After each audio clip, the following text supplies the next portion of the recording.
इसमें लिखा हुआ है। तो देखिए कैसे अलग अलग घटनाएं जो है यीशु के विषय में यहाँ पे बताया जा रहा है। लेकिन मैं आपको बता देना चाहता हूँ कि यीशु मसीह जो है मरे हुए में से जी उठा, ये क्या है, बाइबल की घटना है। पहला कुरिन्थियों के 15 अध्याय उसके 3 से लेकर 6 पद को हम पढ़ेंगे और ये बहुत ही महत्वपूर्ण भाग है। हमने गुड फ्राइडे के दिन भी इसको हमने पढ़ा था और इस बात को आपको और मुझको समझना बहुत जरूरी है।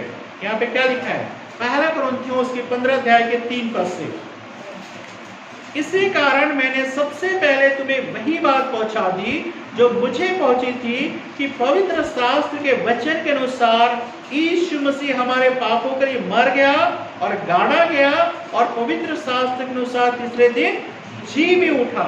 और कैफा को तब 12 को दिखाई दिया, फिर वह 500 से अधिक भाइयों को एक साथ दिखाई दिया, जिनमें से बहुत से अब तक जीवित हैं पर कुछ सो गए। तो प्रभु यीशु मसीह के जी उठने के विषय में जब हम पाते हैं तो यहाँ पर एक बात को पौलुस साफ लिखता है, कैसे हुआ, कहता है पवित्र शास्त्र के अनुसार हुआ। मतलब पहले से परमेश्वर ने उसके विषय में घोषणा कर दी थी। यदि यशायाह के उसके 53 अध्याय को यदि पढ़ोगे तो वहां पर भी उसके आखिरी पदों में पढ़ोगे, लिखा है वो जीवितों के मध्य में से उठा लिया गया और इस सुसमाचार का किसने विश्वास किया।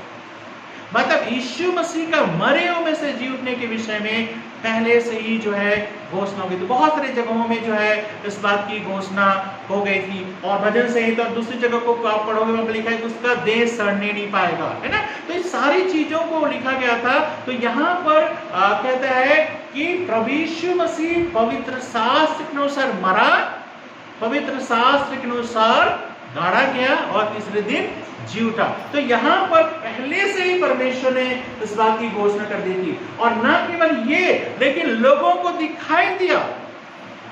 सबसे पहले किसको दिखाई दिया? लूका के सुसमाचार में पढ़ते हैं मरियम मगदलिनी को जो है प्रभु यीशु मसीह दिखाई दिए, है ना। फिर हम देखते हैं स्त्रियों को दिखाई दिए, फिर हम देखते हैं प्रभु यीशु चेलों को दिखाई दिए गए। लेकिन एक बार जब चेलों को दिखाई दिया थोमा नहीं था, है ना।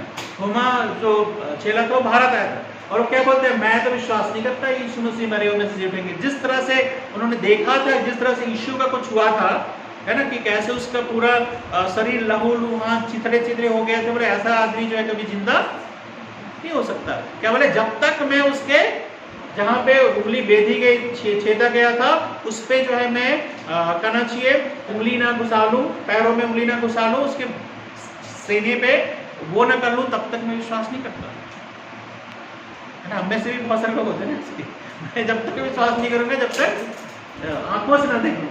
प्रभु यीशु ने क्या किया, ठीक है बोला, तो ऐसा करना चाहते हैं, बोले बिल्कुल मैं रेडी हूँ, और उसको दिखाई दिया। फिर लिखा है बाद में कितने सारे लोगों को, और मत्ती में हमने क्या पढ़ा, 11 को दिखाई दिया। यहाँ पर हम पढ़ते हैं क्या लिखा है, 500 से अधिक लोगों को क्या किया, उसने दिखाई दिया। यहाँ पर प्रभु यीशु मसीह जब मरे हुए में से जी उठे, गायब नहीं हो गए। अवश्य उनको आप इस हर समय खुली आंखों से देख नहीं सकते थे, क्योंकि अपने आप उन्होंने छुपा लिया था। लेकिन फिर भी बाइबल में बार बार जिक्र है यीशु मसीह मरे हुए में से दिखाई देने के बाद, मरे हुए में से जी उठने के बाद दिखाई दिए, और लिखा 500 से अधिक भाइयों को दिखाई दिए। और मैं आपको बताना देना चाहता हूँ कि शायद पॉसिबिलिटी है कि जहाँ पे प्रभु यीशु मसीह उठा लिए गए, वहाँ पे 12 चेलों के अलावा और भी लोग रहे होंगे, है ना। ऐसा वहां पे नहीं लिखा है, चेले लिखा है, लेकिन उसके अलावा भी और भी लोग रहे होंगे जिन्होंने प्रभु यीशु को जीवित ऊपर जाते हुए देखा। तो यहाँ पर हम क्या पाते हैं कि प्रभु यीशु मसीह का जी उठना और लोगों को दिखाई देना एक वास्तविकता को बताता है। यीशु मसीह मरे हुए में से जी उठे, गायब नहीं हो गए। जैसे बहुत सारे लोगों के विषय में हम बोलते हैं कि वो गायब हो गए, तो बोलते हैं उसके विषय में कि वो कभी मरे ही नहीं, है ना। जैसे बहुत सारे लोगों का वर्णन है, हमारे देश में भी बहुत सारे कथा कहानियों में पढ़ते हैं ना कि वो गायब हो गए और वो कभी मतलब दिखाई नहीं दिए, तो जीवित हैं बोलते हैं, है ना। नाम नहीं लूंगा यहाँ पे, लेकिन बहुत सारी ऐसी चीजों के विषय पढ़ते हैं। और यहाँ तक कि साधु सुंदर सिंह के बारे में भी लोग बोलते हैं ना, साधु सुंदर सिंह क्या हुए थे, अचानक गायब हो गए थे, फिर कभी दिखे नहीं, कब मरे, क्या हुआ, कैसे हुआ, किसी को नहीं पता, तिब्बत जा रहे थे। और ऐसे हमारे देश में बहुत सारी स्टोरी प्रचलित है, लेकिन यीशु मसीह मरे हुए में से जी उठने के बाद वो दिखाई दिए थे। इस बात को बताने के लिए कि देखो ये सत्य घटना है।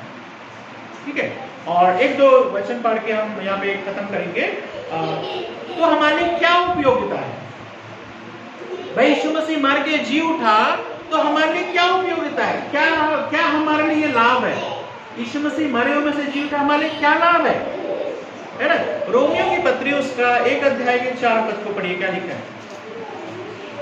रोमियो की पत्री उसका 1 अध्याय का 4 पद में परमेश्वर का वचन क्या कहता है? हमारे लिए क्या है, क्या चीज लाभदायक है, या क्या चीज हम उसको किस तरह से इसको समझेंगे? रोमियो उसके 1 अध्याय के 4 पद, यहाँ पर ऐसा लिखा है, या 3 पद से पढ़ देते हैं। अपने पुत्र हमारे प्रभु यीशु मसीह के विषय में प्रतिज्ञा की थी, वह शरीर के भाव से तो दाऊद के वंश से उत्पन्न हुआ, और पवित्रता की आत्मा के भाव से मरे हुए में से जी उठने के कारण सामर्थ के साथ परमेश्वर का पुत्र ठहरा है। कहता है मरे हुए में से जी उठने के द्वारा जो है उस पे पक्का प्रमाण होता है कि वो कौन है, परमेश्वर का पुत्र है।